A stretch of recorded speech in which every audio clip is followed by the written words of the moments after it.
The Seattle Seahawks are going to be a good team in the NFC, and that's a big deal because the NFC is down a little bit this year.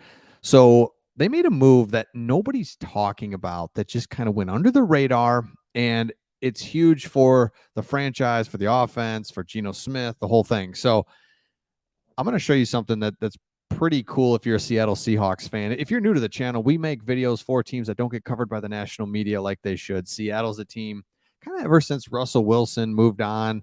I mean, you had some great runs there, no doubt. But then once Russell left, it's kind of like, I don't know, you just don't hear about you guys as much. So, but the Seattle Seahawks are going to be really good, and they go based on Geno Smith. We all know that. But the offensive coordinator Shane Waldron.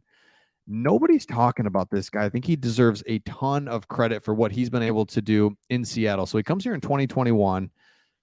No one's paying attention to him. He replaces Brian Schottenheimer, and it's like, okay, whatever. Here you go. Here's Geno Smith. Give it a try. Oh, Geno Smith, top 10 quarterback in almost every category this past year. I mean, this guy deserves a ton of credit for what he's doing offensively. It then allows Seattle to do their thing defensively. You've added some weapons in Jackson Smith and Jigba. Geno Smith's playing well. You've already got Metcalf. Lockett's a good route runner. All of a sudden, because of the offense, you can do things. So let me show you what PFF had to say about Shane Waldron. So it's interesting, and there's a lot of correlation between, and by the way, we're Detroit Lions fans, and so our main channel is Sports Talk Detroit. Number one, this is a ranking on the top offensive coordinators. Number one, Ben Johnson. Now, what's interesting is number 4, Shane Waldron. Shane Waldron and Ben Johnson have very similar backgrounds, and it's kind of interesting to me, and I'll show you that in just a second. But when Shane Waldron was initially hired, he was focused on how he could unlock the best play from Russell Wilson. As it turns out, he gets to be part of a breakout season from Geno Smith. It's very difficult to parse where the credit for that unexpected season belongs or even how real it was, but transforming a journeyman quarterback into a top 10 starter is seriously impressive thing to put on a resume. Absolutely right. There's 15 quarterbacks in this league that are good, can win you games. Geno Smith was one of them. It's incredible. And you got to have one. I mean, the other 15, it's like, well, we'll see. Got to have things around them. But there's 15 quarterbacks that can go out, win you games each week. And Geno Smith was one of those. So Shane Waldron, here's what you need to know about him. He's kind of all over the place. Starts his coaching career at New England, goes to Notre Dame, back to New England, UMass. But then this is where it gets interesting. In 2017, he was hired as the tight ends coach for the Los Angeles Rams under Sean McVay.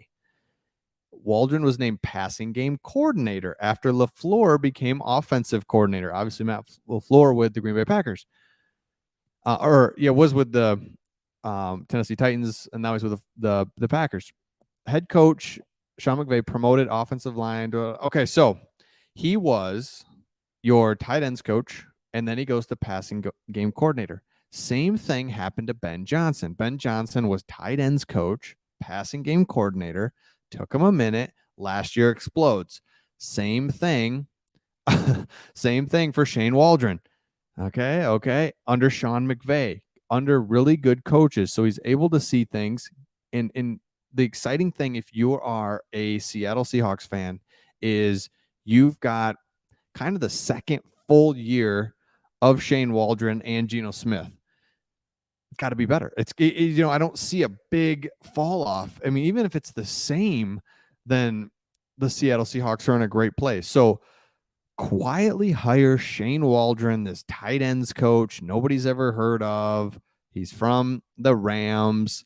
It's like, all right, do some good things with Russ. Well, okay, we're actually trading Russ, and now you've got him taking a journeyman quarterback. They said it, and now the beautiful part is you're able to take that journeyman quarterback, give him a manageable deal. Now you've got Kenneth Walker, Metcalf, Lockett, Jackson Smith and Jigba, Noah Fant, offensive line. Evan Brown was with the Lions last year and has played a ton of football in 2021 and 2022 at center and guard. A good player. And he took, and you drafted Michigan's Oluwatimi, the best center in the nation. So now you've just upgraded your line so much defensively. Devin Witherspoon, great. Quandre Diggs, love him. Jamal Adams, Bobby Wagner's back. everything looks so much better just if you're a Seattle Seahawks fan because your offense is going to be good. You've got a manageable contract in your quarterback. Your offensive coordinator is innovative, gets what Geno Smith can do well and what he can't do well. And now the next thing you know, you can put other resources to other positions, and the Seattle Seahawks are a team that is going to be in the playoffs. And how far they go, I don't know. But you can count on them being in the playoffs now because the NFC, there's no top tier. There's Philadelphia, and then there's the Niners, there's the Lions, hopefully, there's the Seattle Seahawks, there's the Cowboys. The NFC South is like, I don't know, from the NFC, Panthers, Buccaneers. I have no idea. Packers no longer have Aaron Rodgers. Vikings are going to be where they're going to be, just okay, good but not great. Chicago's not there yet. I don't know. It's crazy if you're a Seattle Seahawks fan. So let me know your thoughts in the comments on this. And yeah, like Seattle, Seattle's been great to Detroit, vice versa. Good fan bases, good teams, never give each other too much trouble. So let me know your thoughts in the comments, and we'll see all of you on the next one.